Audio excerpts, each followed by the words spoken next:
everyone, back again here in my gardening room, and I'm here to share the results of my sauerkraut fermentation. This one here, this purple one.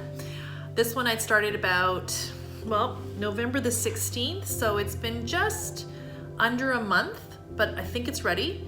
So, and if it's not ready, then I'll taste it, and if it's not ready, I'll set it for another week or two to continue fermenting, but I feel like it is, so I'm ready to taste it. Okay, today we are at December the 9th, so it's just short of a week. So, but anyway, I feel like it's ready, and again, if it's not ready, I will put it back and continue to ferment it. But with fermentation, it really is a personal preference. Some people like to eat their ferments nice and crunchy when it comes to sauerkraut, and some people prefer them to be soft. So the longer you keep it to ferment, the softer it will become. Okay, so this one now is about going on 4 weeks, and I think in my case it's ready. Again, we'll taste it and see, and if the texture is correct and the flavor is right, then it's ready. If it's not, I'll keep it a little longer, but I want to give it a try. So this here, this sauerkraut, is a combination of regular green cabbage and purple cabbage. I used organic because I prefer to use organic because I don't want any pesticides sprayed on the food that I eat. And plus for fermentation, it's better to use organic or homegrown if you don't spray, because the chemicals that are sprayed on the food inhibit fermentation from happening because it kills all the good bacteria that is living on the leaf or the exterior of the vegetable. So when you're spraying, you're killing that good bacteria, and the good bacteria is what we're trying to develop. So it's really important to try to get as clean produce as you can when you're fermenting, okay? So I'm using organic. I didn't grow this because I don't have cabbage in my garden. It didn't quite work out this year. I did have a lot of pests in my garden, a lot of flea beetles and a lot of other things that were quite awful, and they ate my cabbage. So I have to buy it. Unfortunately, some things just don't grow well for me, and that's one of them.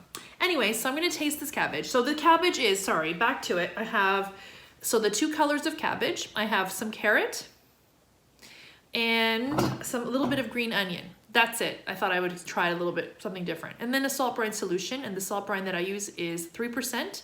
So what I do is I weigh the cabbage, the full weight of the cabbage. So in this case, it was closer to 10 pounds.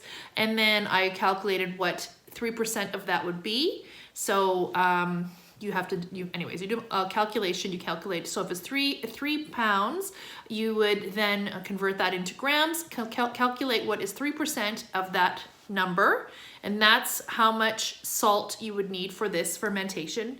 And as well, when you're doing sauerkraut, you don't need to add water to it, because when you add salt to the cabbage, it releases its own natural water, and that's what develops this brine, okay? So you measure out the salt, you put that aside, and as you chop up your cabbage, you add that salt gradually until either use it all or use it slightly less if you would prefer a less saltier brine. Now, it's important to keep the contents of the ferment underneath the surface of the brine, because anything exposed to air is aerobic, and it will cause the bad bacteria in the air to attack the good bacteria and cause it to mold. And mold on a ferment is bad. You don't want to eat anything that has mold in it ever. Mold is really bad for you. The process of fermentation happens underneath the brine, which is an anaerobic fermentation. And so this is what I've done. So you have to keep the contents weighted down somehow. Now, I've discovered that a leaf of cabbage is really the best way to do this. You're not going to eat that leaf. I'm going to pull it out. And by doing this, it keeps the air out of the ferment, out of the rest of the goodness here in the jar.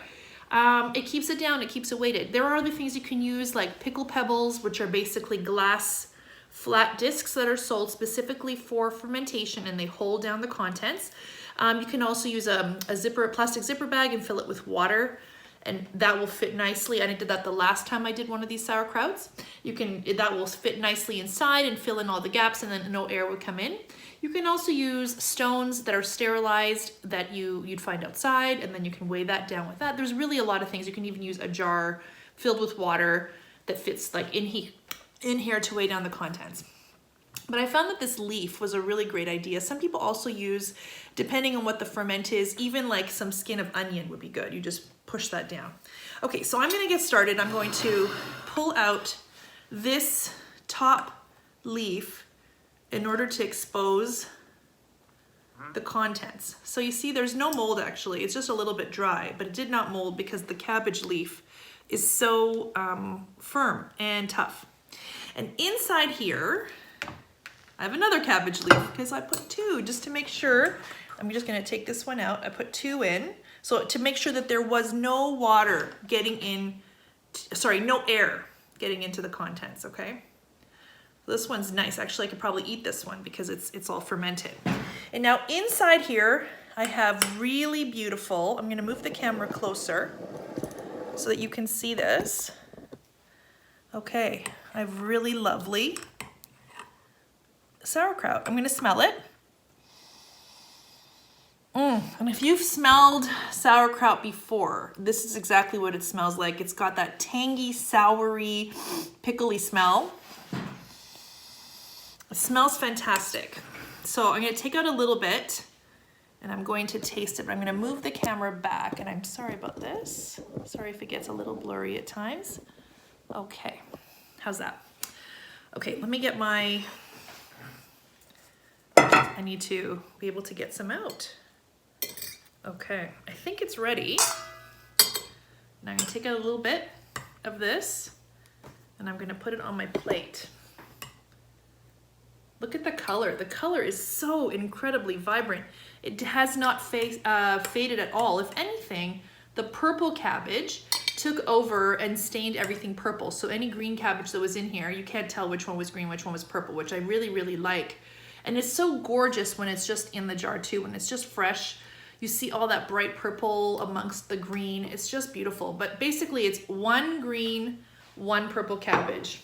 And that's the ratio that I used. Okay, I'm gonna move this out of the way. And I'm gonna taste it. Also get a napkin. Okay. Okay, I'm ready to taste this cabbage. I'm gonna smell it. It smells really great. Now I don't know, I think it's good. I think it's ready, so let's try.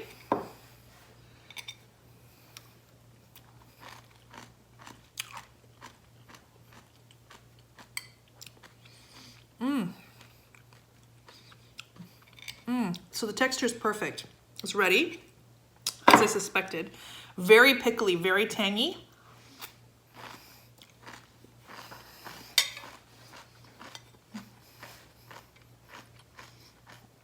Really crunchy, not mushy.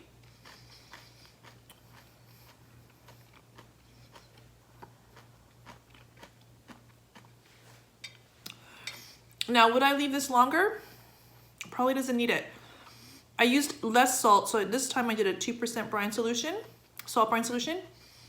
It's not as salty as my last one, which I really like. It's more like, it tastes lemony almost. Like a lemony, tangy sauerkraut. Really tasty. You could easily put this, eat it on its own as a side dish. Be really nice on a burger, on a hot dog. It would taste great, topped on maybe like cold cuts, like pastrami, corned beef, roast beef. I think would taste really good on that as that kind of sandwich on rye. I think it tastes really great by itself. And because I have a Russian background, I like this on its own. I would eat it with potatoes. I would have it with some smoked fish maybe. I think that would taste really good together. Let's try. I'm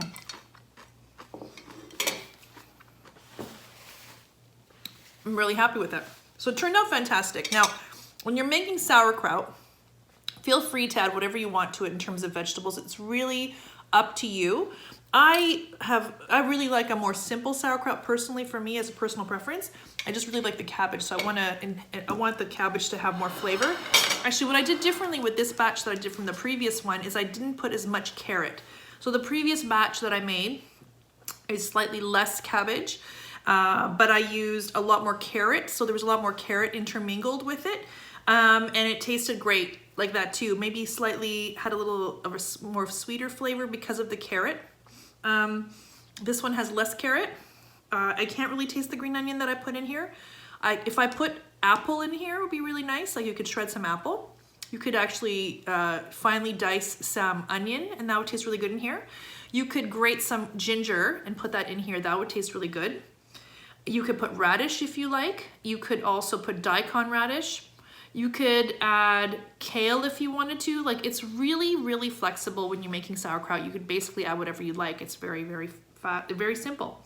So that's it. That's my results of my sauerkraut with the two different colors together. Turned out great. 2% salt brine solution in this case. So in this case, total cabbage weight. To convert that into grams, calculate what would be 2% of that total number. And then that's how much salt you would use. And then that's what you'd sprinkle over your cabbage as you stir it all in and break it up with your hands. Anyway, that's it. So hope you enjoyed my video. If you did, please give me a like and a thumbs up. And if you could also click the subscribe button below and the notification bell as well to be notified of any upcoming videos, and that way you'll be sure to be notified as soon as I have another one.